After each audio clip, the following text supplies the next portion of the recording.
A lot of the most fun things to do are pointless and stupid, but never let that stop you from doing it anyways. So the pointless and stupid thing that I'm about to do is I've spent the last too much time digging through Twitter and Instagram looking for people in Microsoft who we know have a Surface Duo in their possession, looking at their social media posts for images that don't say posted via Twitter for iPhone or something to that effect. And I've sort of found a handful, and we're going to look at these pictures, compressed though they may be through Twitter and Instagram, but still we're going to look at them and see what we can tell about the camera module in the Surface Duo, how it's going to perform. So before we go too much further, I'm going to use this Windows Central article where they basically break down the specs of the camera in the Surface Duo as well as the app and what it's capable of. So as you see here, it is an 11 megapixel sensor with an 85-degree field of vision. Nothing inherently terrible about that. I know that a lot of people see 11 megapixels and they're like, wow, this phone has a 48, this phone has 108 or whatever Samsung's doing now, whatever stupid nonsense they're doing. Well, the Pixel 2 had like a 12, and I think the 3 is a 12, and I think the 4 is a 12, and they take some of the best pictures on the market. They're as sharp as any picture that Samsung's 108 megapixel camera on their phones takes, and it's doing it with a 12 megapixel camera. You have to keep in mind that these giant megapixel counts aren't super relevant. They don't really mean a whole lot because they use pixel binning. So basically you've got a 108 megapixel sensor, but the output you're getting is not a photo in the resolution of 108 megapixels. That file would be enormous. It would fill up your phone storage. It would fill up your Google Photo storage in no time at all. So if you want a picture that could be used for, a 4K screen's wallpaper, you want to be able to print it out and hang it on your wall, 11, 12 megapixels is totally sufficient for something like that. As long as you're not going to make a 8-foot wallpaper, 11 or 12 megapixels is totally fine. People don't really know what megapixels mean.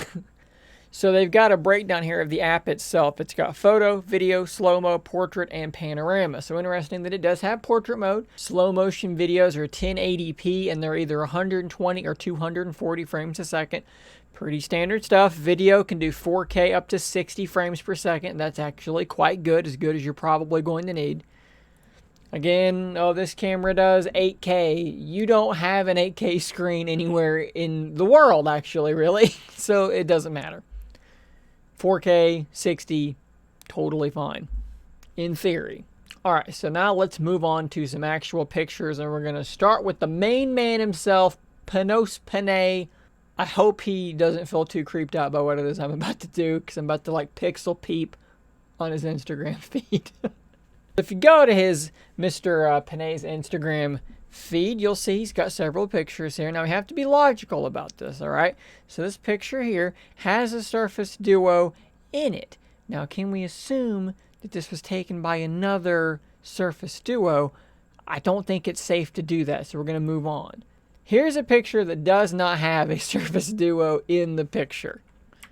So let's zoom in here. And you need to keep something very much in the forefront of your mind as I do this. This is Instagram, and Instagram makes all pictures look bad. But like I said, I think we can see a few things here. So let's first look at sharpness. Let's look at the level of detail here. And I think if you look down here in the grass, it looks fine. Relatively sharp, relatively clear, even for Instagram. The next thing that I always look at when I'm looking at modern cameras, because they're all relatively sharp, it's the processing that really makes the difference here. And a big thing for processing is that sharpness, but it's also color reproduction and high dynamic range. How is the dynamic range in this picture? So let's look at the darkest areas that we have, which is honestly probably just these shadows in the back, versus the lightest, brightest places that we have, which are probably these trees. You can still see shadows within these trees. Shadows look good here. You're not having the details totally crushed by the shadow. These details aren't overly blown out. They're not super contrasty, but you can still see some details there. And if I was looking at the full image, it would probably look a lot better. So if we imagine that this is a Surface Duo taken image, I'm not mad at this image. this looks pretty good. This image here, I don't see a Surface Duo in this picture. This appears to be using a portrait mode. You can see some of the hair here kind of got cut. Hair kind of got cut there as well. But not too bad. The sun on the side of his face, the shadows aren't overly crushed. This is not a terrible picture. This is pretty darn passable. Again, I cannot stress enough that I have no way to confirm what camera was used in these pictures. But we know Panos Panay has a Surface Duo, had them in these dates, and we know that he's been using it, talking about it, so forth and so on. This is all speculation.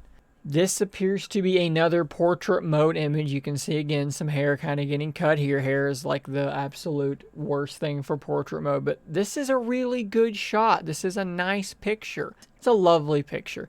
Details are good. Dynamic range looks pretty good. Color reproduction looks pretty good. Nothing for me to be upset about here. Now this picture here we actually know is taken by the Surface Duo because he says it right here.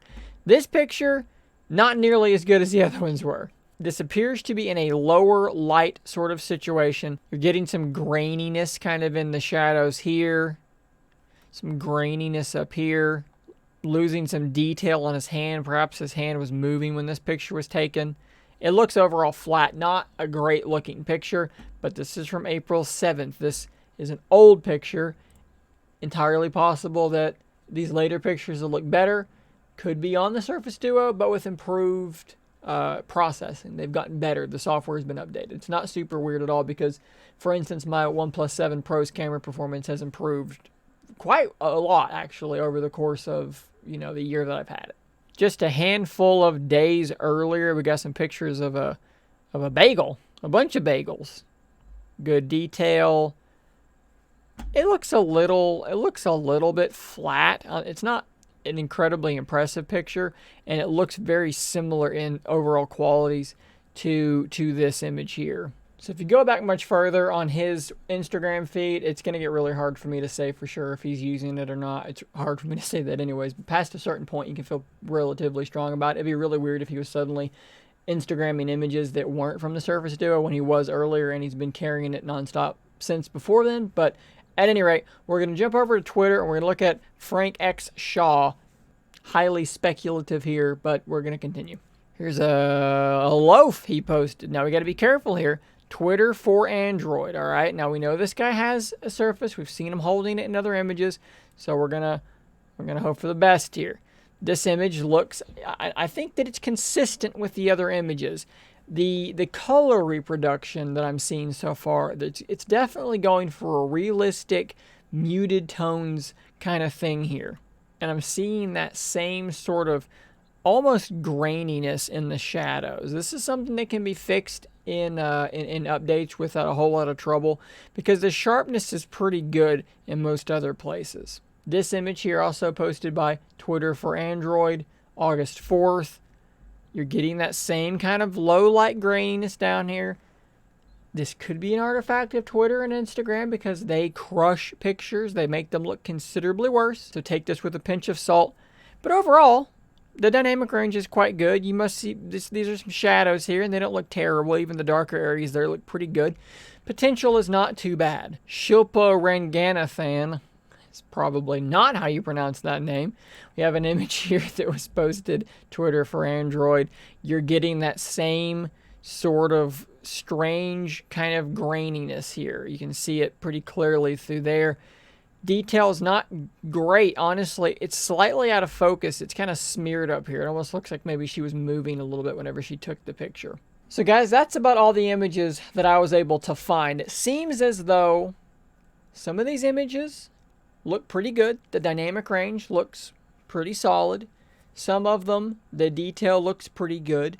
It seems like the camera may be struggling in lower light, so like a lot of lower end cameras, you get it outside, get it in the sunlight, it's going to perform a whole heck of a lot better. Low light performance can 1,000,000% be improved upon over the course of time. You have to keep in mind that the hardware here is absolutely adequate. What I am personally most excited about, being that this is running Snapdragon 855, there's no reason why we will not get a Gcam port. It should be really, really straightforward. And personally, that's kind of what I'm going to be leaning on here, because even if Windows, Microsoft's software for their camera falls short, as someone who used an LG V30 and some other phones like that that had the subpar processing but decent hardware, load that Gcam port, Google's Pixel software, onto your phone. People port this. You can find it at XDA developers all over the internet. I've made tons of videos about it in the past.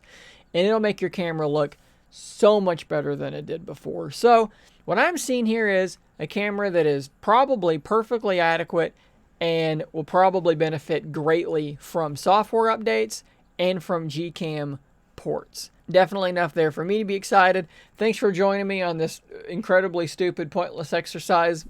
I enjoyed it. I hope you enjoyed it. I'll see you on the next one, and until next time, stay nerdy, my friends. If you enjoy my content, please consider becoming a Scary If Literal member. You'll get access to a whole bunch of emoticons to use with live streams and a shout out on an upcoming video. Thanks as always for your continued support.